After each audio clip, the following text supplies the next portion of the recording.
آج کی ویڈیو میں ہم بات کرنے والے ہیں ان اپڈیٹس کی جو افغانستان کے فیوچر کو ہی نہیں بلکہ پورے ریجن کی اسٹیبلٹی کو بدل سکتی ہیں۔ استنبول میں پاکستان اور افغان طالبان کے درمیان ٹاکس کا تیسرا راؤنڈ چل رہا ہے۔ کئی ممالک کی طرح انڈیا نے بھی افغان سٹیزنز کو ڈپورٹ کرنے کا فیصلہ کر لیا ہے۔ آج ہم اس طرح کی اور کئی اپڈیٹس کے بارے میں ڈیٹیل میں بات کریں گے۔ آج کی ویڈیو کی ہائی لائٹس کچھ ایسی ہیں۔ پاکستان افغان ٹاکس استنبول میں پھر سے ڈیڈ لاک کا شکار۔ ایران نے افغان قیدی کو پھانسی دے دی۔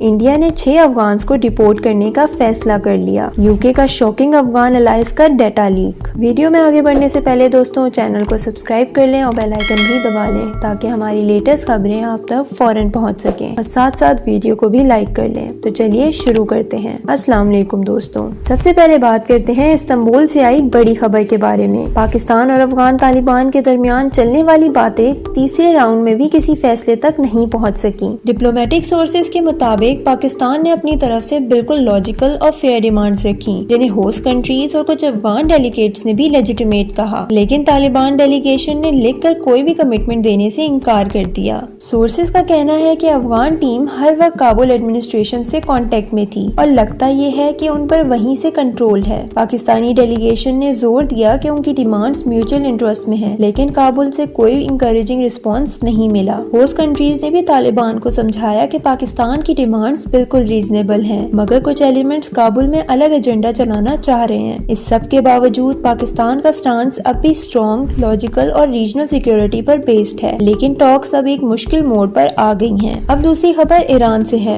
جہاں ایک اور افغان سٹیزن کو ڈرگ چارجز پر پھانسی دے دی گئی ہے۔ Norway based human rights group Iran human rights کے مطابق 59 سال کے اسلام میر سعید کو 20 اکتوبر کو یس سینٹرل جیل میں ایگزیکیوٹ کیا گیا۔ ان کا 21 سال کا بیٹا ابھی بھی جیل میں ہے، جسے 9 سال کی سزا ملی ہوئی ہے۔ اسی دن ایران کے مختلف شہروں میں 7 اور لوگوں کو بھی ڈرگ آفینسز پر پھانسی دی گئی۔ ایران کی جوڈیشری نے اب تک اس پر کوئی آفیشیل بیان نہیں دیا، لیکن ہیومن رائٹس گروپ کا کہنا ہے کہ ایران میں ڈرگ ریلیٹڈ پھانسیوں کا سلسلہ تیزی سے بڑھ رہا ہے۔ صرف پچھلے سال 503 لوگوں کو منشیات کے کیسز میں سزائے موت دی گئی تھی۔ اینالسٹ کا کہنا ہے کہ ایران کا یہ کریک ڈاؤن فورن نیشنلز پر زیادہ اثر ڈال رہا ہے، خاص طور پر افغانز پر، اور یہ چیز تہران کی انٹرنیشنل امیج اور ڈپلومیٹک ٹائز دونوں کے لیے نقصان کا سبب بن رہی ہے۔ اب بات کرتے ہیں تیسری اپڈیٹ کی، جو کہ انڈیا سے ہے، جہاں پولیس نے 6 افغانز کو جعلی ڈاکومنٹس پر رہنے کے الزام میں گرفتار کر لیا ہے۔ ان سب پر الزام ہے کہ یہ لوگ میڈیکل ویزا پر انڈیا آئے تھے، لیکن ویزا ایکسپائر ہونے کے بعد بھی فیک انڈین آئی ڈیز بنا کر انلیگل کام کر رہے تھے۔ ان میں سے 5 لوگ کابل کے اور ایک کندہار کا رہنے والا ہے۔ یہ لوگ ممبئی میں پکڑے گئے اور اب دہلی شفٹ کیے گئے ہیں تاکہ ان کا ڈیپوٹیشن پروسیس کمپلیٹ کیا جا سکے۔ انویسٹیگیشن میں یہ بھی سامنے آیا کہ یہ لوگ پیسہ ایکسچینج، ریئل اسٹیٹ اور کپڑے بیچنے کا کام کرتے تھے، جبکہ ان کے ڈاکومنٹس جھوٹے تھے۔ اتھارٹیز نے کہا کہ آئیڈینٹی فراڈ اور انڈاکومنٹڈ مائیگریشن دونوں بڑھ رہے ہیں، اس لیے ڈیپوٹیشن کرنا ضروری ہے۔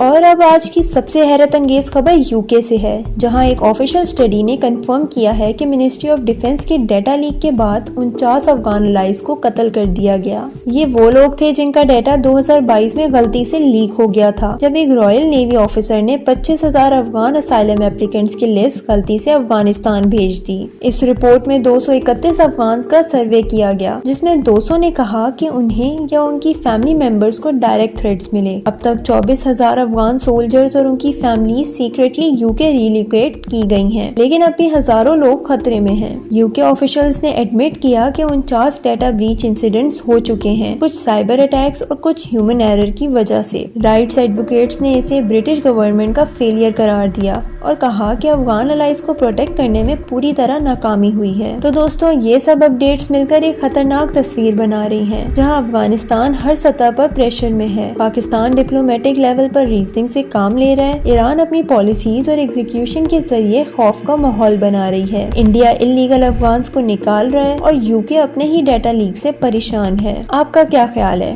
کیا یہ سب ڈیولپمنٹس افغانستان کے لیے ایک نئے کرائسس کا آغاز ہے، یا پھر یہ ریجن میں اکاؤنٹیبلٹی کا نیا دور شروع ہو گیا ہے؟ اپنی رائے کمنٹ سیکشن میں ضرور دیں، اور اگر ویڈیو پسند آئے تو لائک، شیئر اور سیف اوور پاک ٹائم کو سبسکرائب کرنا نہ بھولیے۔ ملتے ہیں اگلی ویڈیو میں۔ اللہ حافظ۔